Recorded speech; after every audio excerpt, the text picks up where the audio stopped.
Welcome back to Hayden and Mark's Travels. Today we're docked at beautiful Yorkeys Knob in Cairns aboard the incredible Celebrity Edge. And day one is all about one thing, doing absolutely as little as humanly possible. We've officially entered full pool deck survival mode, where our biggest decision of the day is sun lounger position, shade or full roast.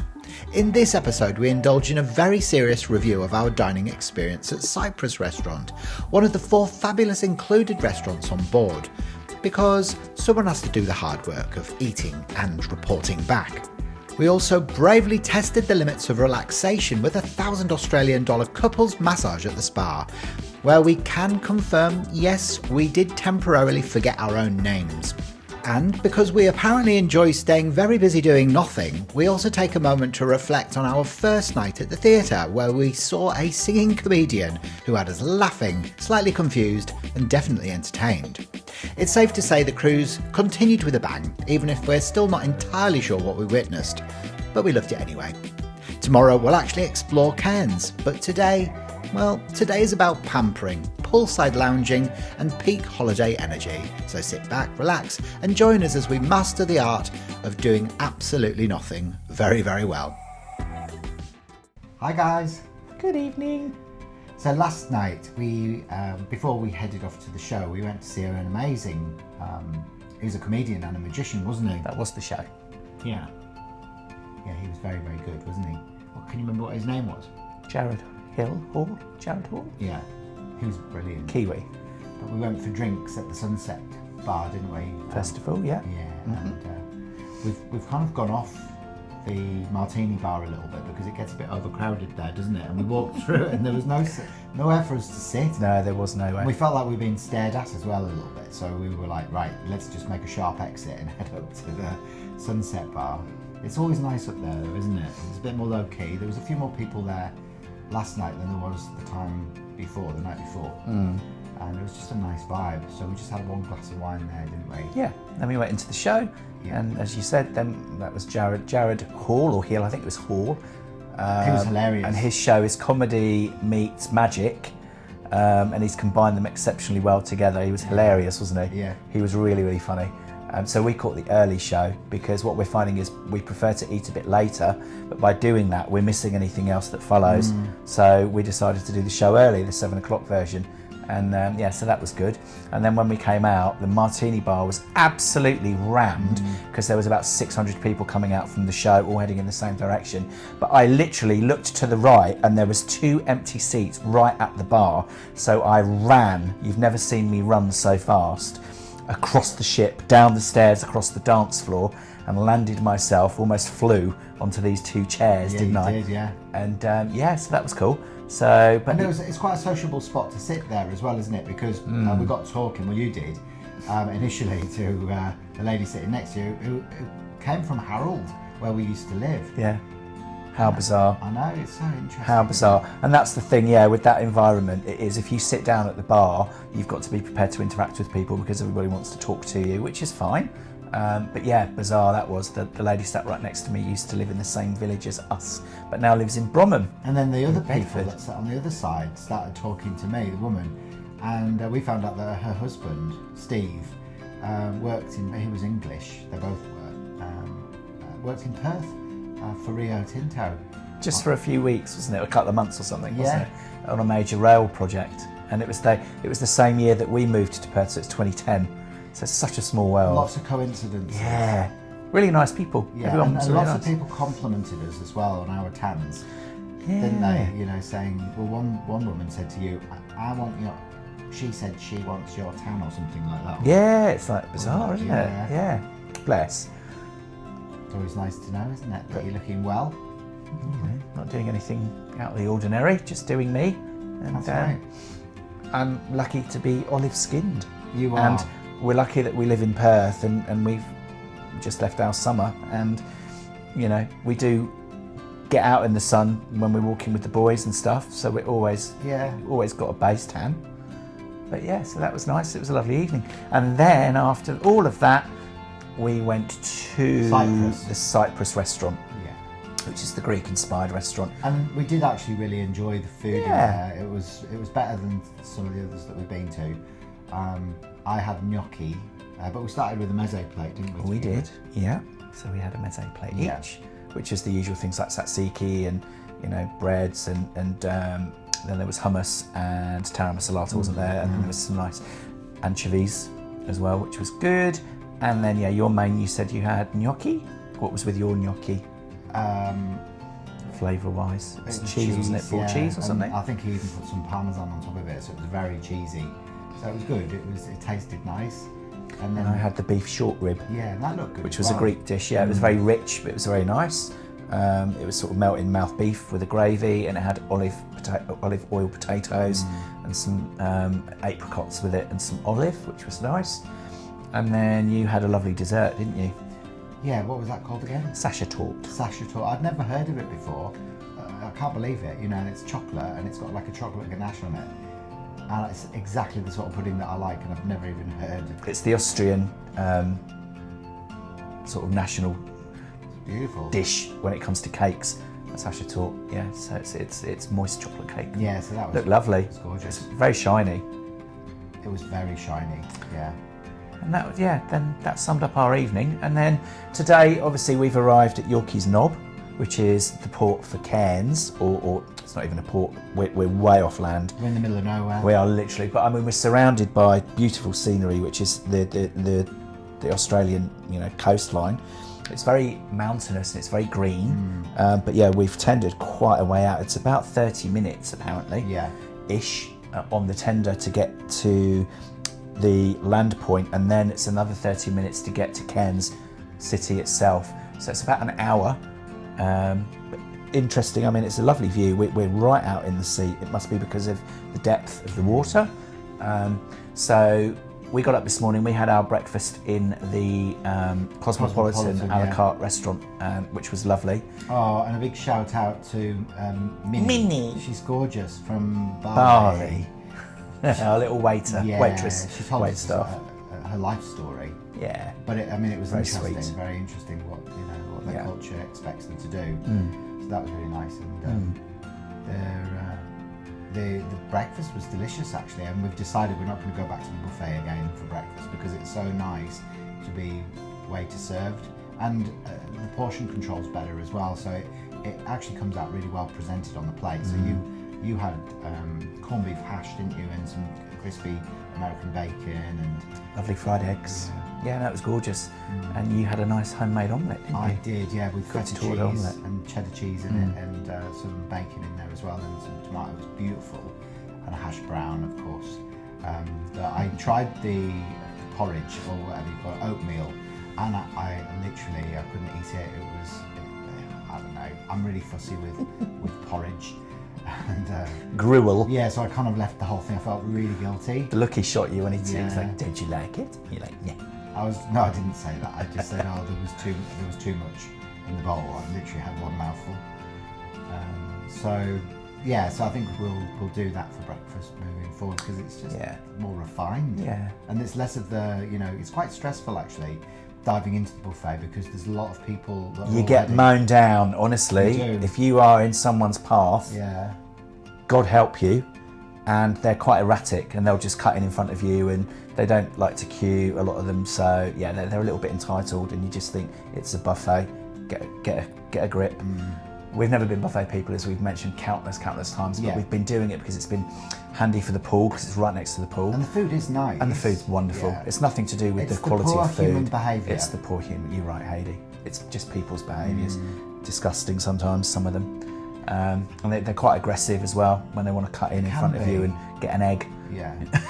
It's like, can't be doing with it. No. Anyhow, so we did that. Yeah, but we decided that we weren't going to go into Cairns today because the weather was a bit iffy. It was said that it was going to rain, so we were like, it was sunny this morning, well, sort of partially sunny, and we were like, well, why don't we just go to the pool and have a nice relaxing time with nobody else on the boat. Yeah, everyone else had got off, haven't they? A lot of people are doing Great Barrier Reef trips at the moment. That's what this port is for.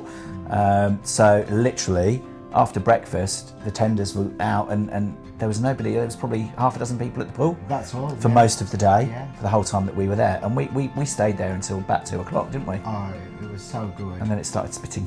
It did, yeah. But we actually even headed up to have a jacuzzi as well, in those wine glass shaped sort of constructions. You had to go up a level to get into the hot tub, and it was nice to go in there today. It was because there was nobody else in there with us.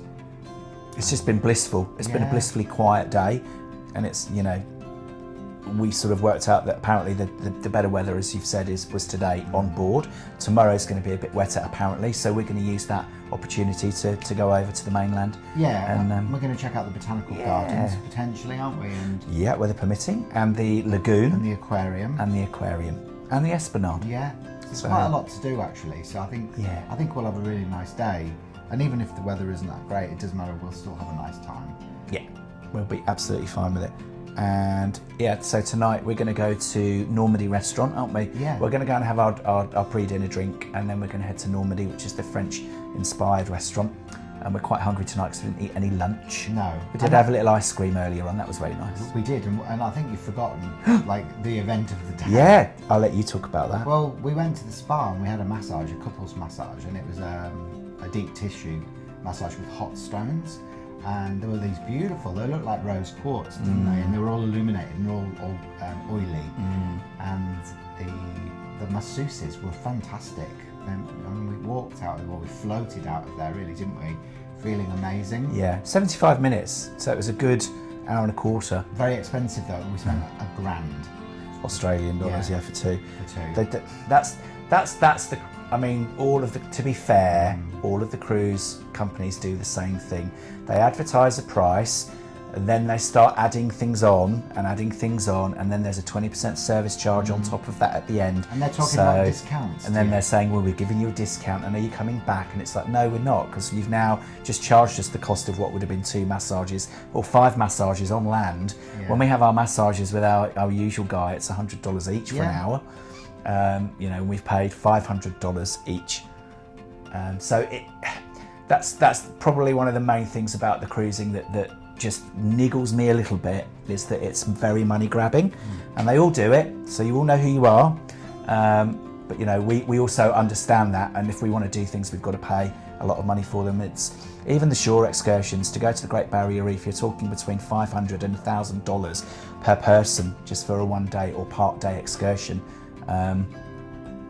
It's expensive to do stuff. You've got to come with the budget to enjoy yourselves if that's what you want to do. We tend to find that we can sort of do a bit of both. We can buy excursions, and then we also do some of the stuff on our own. We've actually already done the Great Barrier Reef, so we don't intend to go back to an island as such to do anything this time, because we did our snorkeling. And we did the crocodile tour and all of that sort of stuff. We did the Daintree rainforest. We ate the damper, we done it. And we also did it by helicopter. And it was amazing. Back in the day. It was fabulous, wasn't it? Yeah. It was fabulous. But we just don't feel the need to do it. And those people at the bar that we were talking to at the Martini Bar last night, they'd gone out and they'd seen a bit of the reef. And we said, what did you think?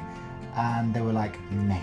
They were underwhelmed. Yeah. And that's because if you get an overcast day, it changes the way that you see what's under the water, and that's unfortunate. And obviously we are in the rainy season, the wet season, so it does mean that your conditions can be quite changeable quite quickly.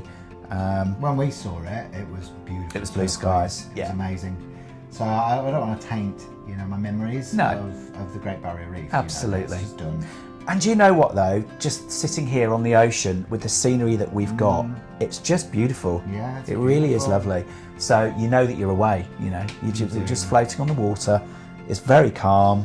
The rain wasn't horrendous. It was only a few spots and a little bit of a drizzle, wasn't it? Yeah. And then it stopped, and we were, after massages, we were back on the sun lounges. Yeah, and we played Guess Who as well, didn't we? Yes.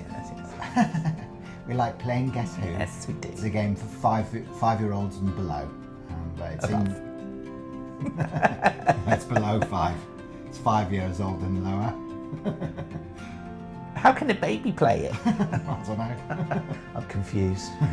So that was our day. That's our intelligence level. Yeah. Well, you keep winning. So it's a lot about mine. So that's it really for today, isn't it? So tonight, as Mark's already said, we're going to head out for dinner have a few drinks, but we're also the party is on the white party, the illuminescent party. Yeah, it's white night, isn't it? It's supposed to be up on deck 14. Yeah, it's supposed to be a deck party, but they already did say, subject to weather, what they might need to do is just move it down to level 3, down to the martini bar. I'm suspecting that's probably what they'll do, because it's a lot of stuff to get ready to then go, we've got to move it. Yeah. So I think they'll probably just set it up downstairs. We're not really sure whether we're going to go or not, but we are sort of planning it. But it's just really going to depend on how we feel after we've eaten, isn't it? Because when you get to this age, you just sort of like, you have all the best intentions. We're not party animals, are we? Not really. We'd rather have a nice Baileys. Yeah. We might observe from a distance. For a few minutes. Yeah, and then just go to bed. Yeah. Well, we'll see. We'll do whatever works. We want to feel fresh for tomorrow because we've got a big day out tomorrow. Yeah, I think we're going to be up a bit earlier tomorrow, aren't we? Doing nothing so that we can get on our way. Oh, the other thing that I wanted to mention as well was the Wi-Fi on the ship, especially with my phone for some reason. I've really struggled to connect up to be able to check my emails or anything really, which has been a blessing. But yours has been not too bad. It's that again. So we purchased, at the time of booking, a Wi-Fi package which transpires to be a basic one, even though it was paid for. So they're quite clever because they'll only give you sufficient Wi-Fi for messages. They won't give you sufficient Wi-Fi for streaming or uploading pictures. So that's the premium Wi-Fi. That's another upgrade on top of the upgrade that you've already purchased to give you basic Wi-Fi. So it's just another little niggle. On our last cruise with Princess, we paid one Wi-Fi package and it was super fast and we could do everything. There just seems to be too many tiers for things, which I just find a bit disturbing, because this cruise was actually more expensive than our last one. So considerably more. But anyhow, that's just another observation. We will be doing, for reference, once we've completed this particular cruise, we're going to do our little comparison between the two cruises that we've taken in this last calendar year. Yeah, just so you guys, can make an informed decision. But we won't do it now. What was great about each one? What wasn't so great about each one? How do they compare? Yeah. So, and that's just our take on it, given the two that we've done, which would be just quite useful to see how it comes out at the end, because we're only halfway through and we're having some really great experiences on this particular one. We really are, so it's pros and cons, isn't it? Of both. Yeah. So that's us. I think I'm ready for a drink now, are you? I think I'm with you on that. I'm actually desperate. So we're going to sign off. We're going to go and have ourselves an evening, and we'll say cheerio, and we'll see you tomorrow. Bye. Bye for now. So that wraps up our first blissful day here in Cairns aboard Celebrity Edge. Tomorrow things heat up even more as we head ashore for our first day out in Cairns City. And yes, it is properly hot and humid, so our first stop is the iconic Cairns Lagoon for a much needed swim and cool down. We also hop aboard a tender to the mainland, which is always a bit of an adventure in itself, followed by a bus ride into the heart of Cairns, giving us a chance to see more of the local vibe beyond the ship. And of course, when we return, we refuel in style with a delicious meal at Normandy restaurant, because exploring definitely works up an appetite. It's a day of sunshine, travel fun and a bit more adventure after today's full-on relaxation mode. So make sure you're subscribed and stick around for the next episode, because Cairns definitely brings up the heat, in more ways than one. Bye for now.